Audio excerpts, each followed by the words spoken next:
The conservatives are turning on the red pill. I'll make a few comments about the Andrew Tate phenomenon. I'm not sure if you know this, but some people within the conservative side of the aisle are having second thoughts about sipping that good old red pill Kool-Aid. And pointed out that he's literally a pimp, and that's not great. What am I talking about? Well, of course, we saw Tucker Carlson just give a softball of an interview to Andrew Tate, and then we saw Allie Beth Stuckey come on a vengeance for Andrew Tate, which I thought was a massive W if you ask me.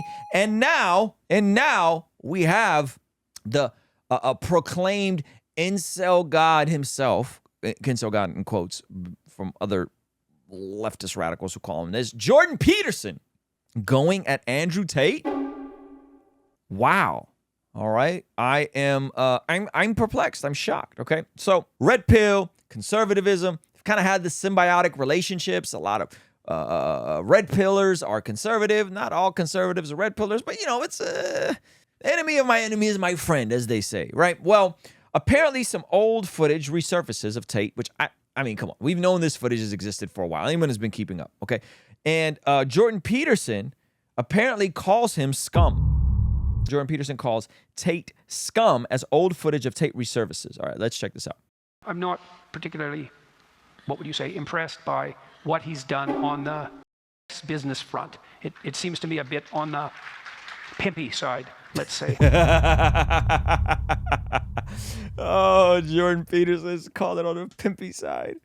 I get called a pimp a lot, but and the reason I use the term is because I don't see it as a negative term. I see it as positively inspirational and motivating person. Yo, that is such an L. So since that video's gone viral, a bunch of people seen this video now and have some things to say. One of them being even Jordan Peterson, who came out. He was not holding back. Let me pull this. In response to Andrew Tate in the recent video, he says, "Pimps, electronic and otherwise, are the lowest form of life." I concur. And people were like, no. I mean, you're not far off the truth. Listen, I don't know when this happened, or maybe this is a recent thing, but people are romanticizing pimping like it's a cool thing. No, pimps and what they do to these women is rarely good, and very few of these women come back from that life. A lot of them fall completely by the wayside to addiction, or they end up dying shorter lives by becoming street prostitutes afterwards. But it's hard to come back from being in those kinds of situations. They destroy human life. So if anybody want to sit here talking about how pimps are, no, don't even try to sell me on that. Pimps are some of the lowest forms of life, and I'm not even mad at anybody who wants to say that. How do you feel about pimps? You a big fan? No, I'm not a fan. No, I'm not a fan. So this is interesting. This is an interesting take. If Tate is guilty, and if all this stuff did happen, should he be able to just right away scot-free because the Matrix? I mean, that becomes a real serious dilemma that people are going to have to deal with, because that's his argument. So if he did this stuff, he's at some point this stuff is going to catch up. I don't know if I've been preacher acting like that. I don't know if that's a fair assessment of what they're saying, as much as what they're saying is a lot of you goobers are under the tater tot spell and are acting like he didn't say this stuff when clearly he said this stuff. And clearly these were websites he was on. And clearly these were courses that he was promoting and selling. Some people on the right, myself included, have always been a little skeptical of the guy and pointed out that he's literally a pimp, and that's not great. That's not very conducive to virtue. So Andrew Tate sat down with Tucker Carlson to insist that he's not really a pimp. And my friend Liz Wheeler over there juxtaposed his interview with Tucker with other things that he has said openly on camera and makes it seem as though either Andrew Tate is suffering from a very serious bout of amnesia or he lied to Tucker. Look, man, I never seduced women and manipulated them into working for me. That's what they're accusing me of. But isn't that so crazy? And then as Liz... Well, I mean, and to be fair, that's what he's going to say. He doesn't want to go to jail. He's said many times publicly that this is exactly what he did. The best defense, which he sometimes makes, though recently has been trying not to make, is that he didn't the girls, he just seduced them. You know what's so funny about that line of thinking too is like when you were thinking about the fact that this guy would joke about them being 15, 16, but like oftentimes they were young 18, 19-year-olds. And as a grown man seducing like such young, impressionable minds to not only fall in love with you. Yeah, that was always corny to me. Like when I remember, so we're in Vista, California, and I went to Vista High School, and next to Vista, California is Camp Pendleton. Camp Pendleton's a massive Marine base. So I remember Marines that were grown men, 18, 19, 20, 21, dating girls in high school, like dating girls I knew in high school. And we always thought that was mad cringe. Not because we wanted to get with the girls, but because we thought, bro, your game is so weak and so sloppy that you got to talk to high school girls. And it would be no different than a guy that was in high school talking to a middle school girl. It'd be no different than a senior talking to a freshman. It's so low level riz that it's embarrassing, right? So and that's before, this is me thinking this before Christ, before being a Christian. So I think it's one thing if you a grown man, if you want to make these women fall in love with you and then you want to marry them, okay, a 12-year age difference, you want to do that for your life, that's fine. But turning them into sex workers when they're that young and impressionable, is very slimy behavior. And the reason why you go for these young women is because you know they're so malleable and you can take over their minds. Of course, they're impressionable. And then that's why you do it, right? Not only because of their virtue, their youth, but also because you know they're malleable, right? So when you're using it for your own self-interest to make that, it makes it an extra level of slimy. A predator in the jungle is not going to go like, oh, shit, that animal looks bigger than me. Yeah. You know what I mean? He's going to go from a smaller animal No. that look like a prey. No. Then that's what I believe that's what he did. But then again, I believe that's what he did because that's what he said he did. Yep. And so for a lot of people, once they see that, they instantly start judging them and say they're less than human, right? They don't give a which is fair. You want to think that way, that's your choice to think that way. But No. Abba, I usually have great takes. I mean, no. I don't think this is how we should think. I think of the New Testament story of the woman caught in the act of adultery. That is how the men around her thought, and they wanted to stone her. And Jesus does not play around and tolerate her sin and say it's all good. No. He tells her sin no more.